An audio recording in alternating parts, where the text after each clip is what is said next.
प्यारे बच्चों, इस वीडियो में हम गणित ज्ञान कक्षा 5 कार्य पुस्तिका के दिवस 69 के अभ्यास प्रश्नों को हल करेंगे। सबसे पहला हमारा प्रश्न है, शारदा के पास विज्ञान की 345 तथा अंग्रेजी की 210 किताबें हैं। वह इन किताबों को अपने स्कूल की लाइब्रेरी के अलमारियों के शेल्फों में यानी कि तख्तों पर इस प्रकार रखना चाहती है जिससे कि प्रत्येक शेल्फ पर किताबों की संख्या समान हो।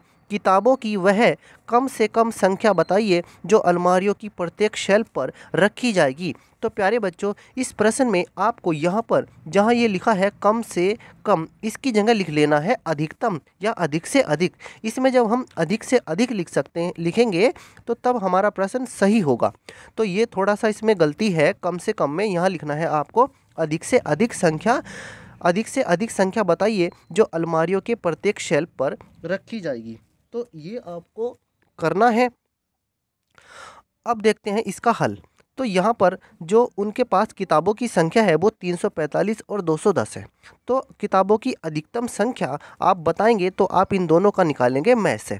जब आप 345 और 210 का में से निकालना शुरू करेंगे, पहले आप 345 के फैक्टर कर लीजिए यानी गुणनखंड करिए और फिर 210 के गुणनखंड करिए। जब आप इन दोनों के गुणनखंड करेंगे तो गुणनखंड आपने इनके सामने लिख दिए हैं। अब में से देखिए क्या होगा। में से वही होता है जो दोनों में है। मान लीजिए जैसे 3 इसमें है तो इसमें भी है, दोनों में है 3। ऐसे ही 5 इसमें भी है, इसमें भी है, दोनों में है 5 भी। तो में से आप लिखेंगे, पहले 3 लिखेंगे, 3 दोनों में है, और फिर 5 देखेंगे, 5 भी दोनों में है। तो हमने ऐसे लिख दिया है 5 दोनों में है, 5 गुणा 3, जो दोनों में है उसको यहाँ पर गुणा करके लिख दीजिए। तो 5 क्या आ जाएगा 15। तो इस प्रकार इनका जो में से है वो 15 आ गया है।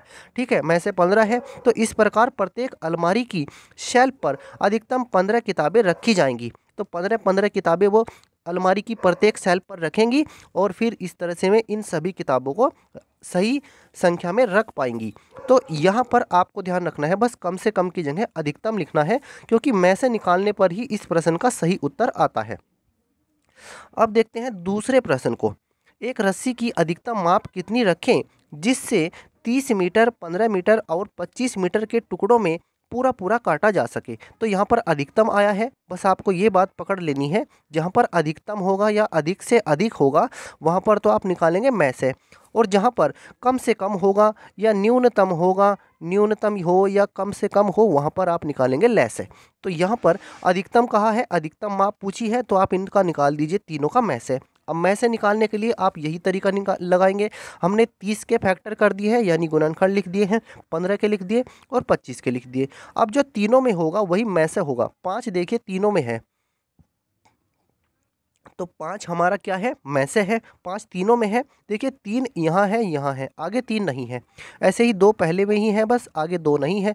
तो 5 जो है वो तीनों में है, तो इसलिए हमारा उत्तर 5 ही है। तो हमारा में से क्या है 5 है, तो यानी कि 5 मीटर हमारा उत्तर होगा। अब देखते हैं प्यारे बच्चों अपने तीसरे प्रश्न को। कानपुर बस स्टैंड पर कानपुर से लखनऊ जाने वाली बस हर 12 मिनट में जाती है, प्रयागराज जाने वाली बस हर 15 मिनट में जाती है तथा अयोध्या जाने वाली बस हर 9 मिनट में जाती है। यदि किसी दिन पहली बार तीनों बस एक साथ 10 बजे, सुबह 10 बजे, 10 AM मतलब सुबह 10 बजे में जाती हैं, तो बताइए अगली बार एक साथ तीनों बसें कितने बजे जाएंगी। जब इस तरह का कोई सवाल होता है कि जैसे एक बार इतने बजे कोई घंटियां बजती हैं, फिर वे अगली बार कैसे बजेंगी, और जैसे यहाँ पर एक साथ वे तीनों सुबह 10 बजे गई तो अगली बार कितने बजे जाएंगी। तो इस तरह के सवालों में आपको लैसे का सहारा लेना है, यानी कि ये जो हमें मिनट दे रखे हैं 12, 15, 9, इनका आप ले लीजिए पहले लैसे। तो लैसे लेने के लिए हमने इन 12 को, 15 को और 9 को इस तरह से लिखा, और जब आप इसका लैसे ज्ञात करते हैं तो हमारा लैसे आएगा 180 मिनट। 180 आएगा यानी 180 मिनट होंगी ये, क्योंकि मिनट का ही हमने लैसे निकाला है। तो 180 मिनट को जब आप घंटे में बदलेंगे तो 3 घंटे बदले जाएंगे।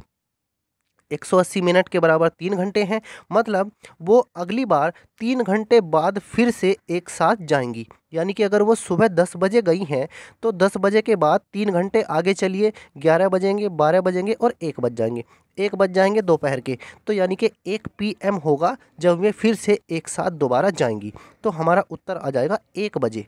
ठीक है, तो हमने यही लिखा है, यदि पहली बार वे एक साथ 10 AM पर गई हों तो अगली बार वह 3 घंटे बाद, यानी कि 10 + 3 कितने होंगे 13, यानी कि 13 बजे, अर्थात 13 का मतलब होता है 1 बजे दोपहर के, तो वो दोपहर के 1 बजे एक साथ चलेंगी। तो ये हमारा उत्तर है।